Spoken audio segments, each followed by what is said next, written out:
इथे 15 दिवसामध्ये 3 बिबट्याने आपले लहान मुलं महिला या गेल्या आणि जवळजवळ 55-57 बळी या मागच्या 2 वर्षामध्ये बिबट्याचा इतका उपद्रव आहे की आज संपूर्ण प्लेन अशी हायवे बंद झालेला आहे आणि सकाळपासून आज जवळजवळ 25 ते 30 हजार लोक आज या ठिकाणी आंदोलनामध्ये आहेत. माझी सर्वांची अपेक्षा आहे की पालकमंत्र्यांनी आलं पाहिजे किंवा वनमंत्र्यांनी आलं पाहिजे. कोणी दखल घेत नाही आणि मोठ्या संख्येने महिला आणि तरुण येत आहेत. गाड्या गेल्या परंतु आज आम्हाला भीती ही आहे की याचा वातावरण दखल घेतली नाही आपण शासनाने तर हा कायदा हातामध्ये जर गेला तर साहेब सगळ्यांना त्रास होईल. माझी अशी विनंती आपल्याला की मुख्यमंत्री आणि तुम्ही आता खासदार कोल्हे साहेब उपस्थित आहे आणि आम्ही सर्वांनी आपल्याकडून एकच निर्णय मागतो की 2 दिवसाच्या आतमध्ये आम्हाला सर्वांना दिल्ली आणि महाराष्ट्र राज्य अशी एक समन्वयाची बैठक घेऊन आम्हाला कायमचा या महाराष्ट्रातून बिबटमुक्त करा आणि त्याची काय उपाययोजना राबवायची ती बसून सर्व लोकांना बोलून एक सेन्सिटिव्ह मिटिंग अतिशय जबाबदारीची बैठक आपण घ्यावी अशी विनंती मी सर्व शेतकरी बांधवांच्या वतीने करतोय. आपल्या सर्वांचं काय म्हणते बरोबर आहे तर हे सर्व ऐकतायत आणि आपला फोन ठेवलेला आहे.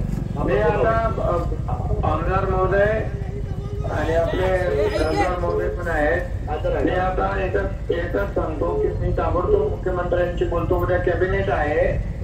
कॅबिनेट मध्ये विषय मी चर्चा करतो याविषयी आणि ताबडतोब त्यांची 1-2 दिवसामध्ये 2-3 दिवसामध्ये एक मीटिंग आपण मुख्यमंत्र्यांना सांगू.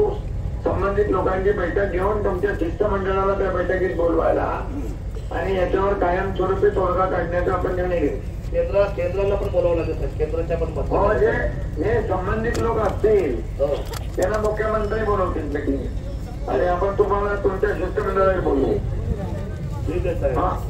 ओके आपण दखल घेतली एवढ्या कमी वेळामध्ये आपल्याला आपण ही गोष्ट लक्षात ठेवण्यात घेतलेली आहे. उद्या कॅबिनेट बोलतो लगेच बोलतो. हा बोलू का? ओके ऐका हो हे ऐका 15 दिवस पुढे हे ऐका. आपल्याला 2 टीम करावे लागतील. आपल्याला जर आम्ही सांगितलं आता आंदोलन सोडा तर तुम्ही आमच्या अंगावर याल. त्यापेक्षा आपण बसून राहा.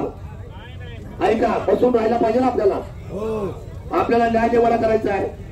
आपल्याला आंदोलन नाही सोडायचं. तुम्ही परवानगी देत असेल तर आम्हाला तर बोलावं जावं लागेल ना. शेवटी निर्णय तर करावा लागेल ना शासनाबरोबर. कोण बोलणार? तुम्ही निवडून दिले ना आम्हाला.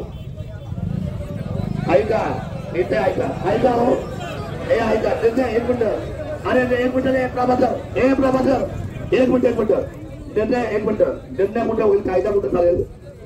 1 मिनिट हा जाणकार माणूस आहे. दखल घेतली.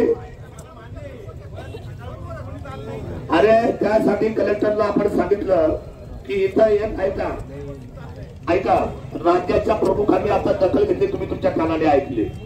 विषय असा नाहीये की बघा जो माणूस सगळ्यात वरतून राज्य चालवतात त्यातल्या जबाबदार माणसाने आता दखल घेतलेली आहे. मुद्दा नंबर 1 हे सगळे त्याच्या खालचे पदाधिकारी आहेत A to Z.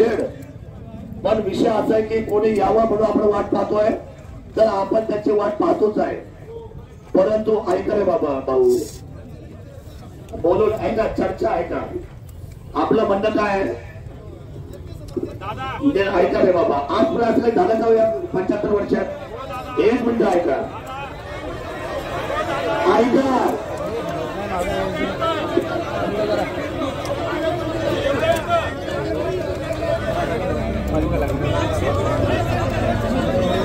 जरा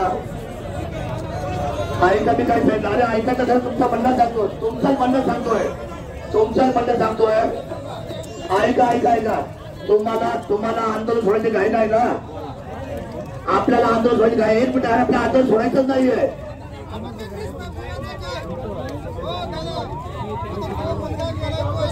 आपण बोलवलंय ते येतपर्यंत बसायचं आपल्याला. ऐका जरा आपल्यात पर्याय काय?